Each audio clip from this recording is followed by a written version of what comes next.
கல்யாணத்திற்காக ஊருக்கு சென்றிருந்த தீபாவின் தாய் தந்தை சில நாட்களுக்குப் பிறகு வீடு திரும்பினர். அவர்களை பார்த்தவுடன் தீபாவின் முகத்தில் மகிழ்ச்சி மலர்ந்தது. அம்மா அப்பா குளித்து டிஃபன் சாப்பிட்டு சற்றே ஓய்வெடுத்த பிறகு தீபா கடந்த இரவில் நடந்த ஒரு சுவாரஸ்யமான சம்பவத்தை சொல்லி தன் செயலை நினைத்து நகைத்தாள். பின்னர் கல்யாண வீட்டில் நடந்த நிகழ்வுகளைப் பற்றியும் ஆர்வமாக கேட்டாள்.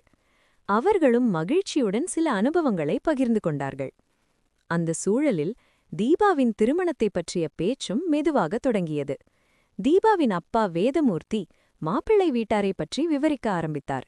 அவளின் அம்மா கஸ்தூரியும் அதற்கு உடன்படுவதைப் போல பேசினாள். தீபா தன்னை சுதாரித்துக் கொண்டு முழு விவரத்தையும் சொல்லுமாறு கேட்டாள். வேதமூர்த்தி சொன்னார், தீபா, அவர்கள் சேலம் பக்கத்திலுள்ள ஒரு சிறிய கிராமத்தில் வசிக்கிறார்கள். மாப்பிள்ளையன் அப்பா ரிட்டையர்ட் மிலிட்ரி மேன். அவர்களுக்கு 3 பிள்ளைகள். முதலாவது மகன் ரமேஷ். இவர் ஐடி நிறுவனத்தில் வேலை பார்க்கிறார். அவரின் மனைவி கவிதா ஹவுஸ் வைஃப். அடுத்ததாக ஒரு பெண், நிர்மலா. அவள் திருமணமாகி பக்கத்து ஊரில் கணவருடன் வசிக்கிறாள்.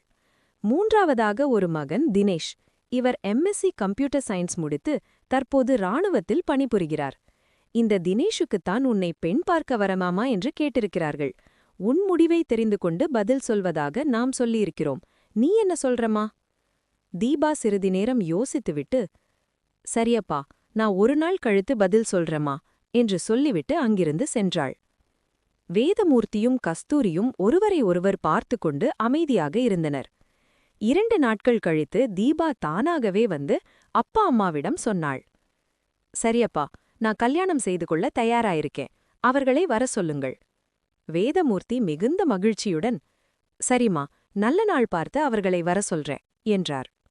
உடனே மாப்பிள்ளை வீட்டாருக்கு போனில் தகவல் தெரிவிக்கப்பட்டது. அவர்களும் மிகுந்த சந்தோஷத்துடன் சம்மதம் தெரிவித்தனர். ஆனால் தினேஷ் அடுத்த மாதம்தான் 3 மாத லீவில் வருவார் என்றும் அதனால் முதலில் தாங்களே வந்து பெண்ணை பார்ப்பதாகவும் கூறினார்கள். இல்லையெனில் மகன் வந்த பிறகு வரலாமா என்றும் கேட்டனர். வேதமூர்த்தி சம்மதம் தெரிவித்தார். மாப்பிள்ளையன் அப்பா அம்மா வந்து தீபாவை பார்த்தனர். அவர்களுக்கு தீபா மிகவும் பிடித்திருந்தது. அவர்கள் மாப்பிள்ளையன் புகைப்படத்தை கொடுத்துவிட்டு தீபாவின் புகைப்படத்தையும் எடுத்து சென்றார்கள்.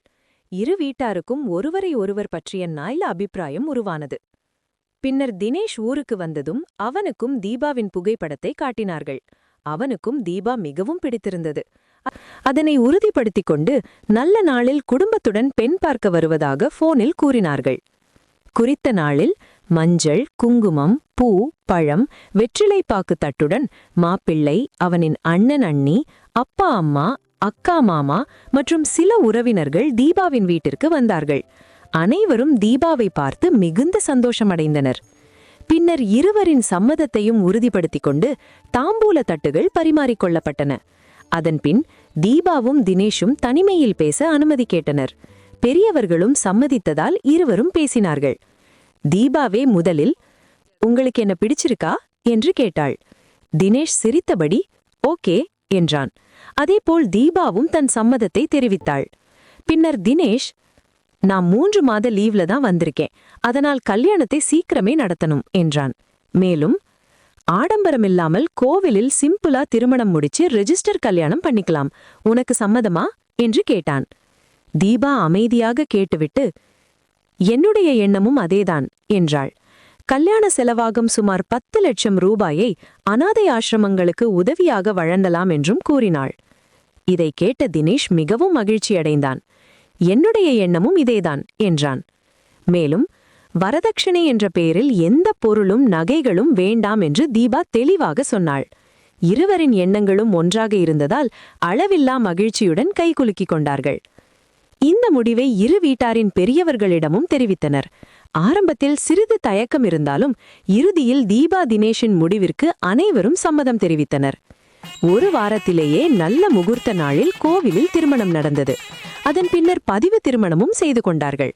நெருங்கிய நண்பர்கள், உறவினர்கள் சிலருக்கே டிப்பன் மற்றும் கல்யாண சாப்பாடு வைத்து சிறிய ரிசப்ஷனுடன் திருமண வைபவம் இனிதே நிறைவேறியது. தங்கள் முடிவுப்படி அனாதை ஆசிரமத்திற்கு சென்று தேவையான உதவிகளை செய்தனர். பின்னர் தேனிலவிற்கு ஊட்டி சென்று ஒருவரை ஒருவர் மேலும் புரிந்து கொண்டு வாழ்க்கையை தொடங்கினார்கள். நாட்கள் மெல்ல நகர்ந்தன. தினேஷ் மீண்டும் இராணுவ முகாமிற்கு செல்ல வேண்டிய நாளும் வந்தது. அனைவரும் ரயில் நிலையத்திற்கு சென்று பிரியாவிடையுடன் தினேஷை அனுப்பி வைத்தனர். தீபா கண்களில் நீருடன் கையசைத்து தன் கணவருக்கு விடை கொடுத்தாள்.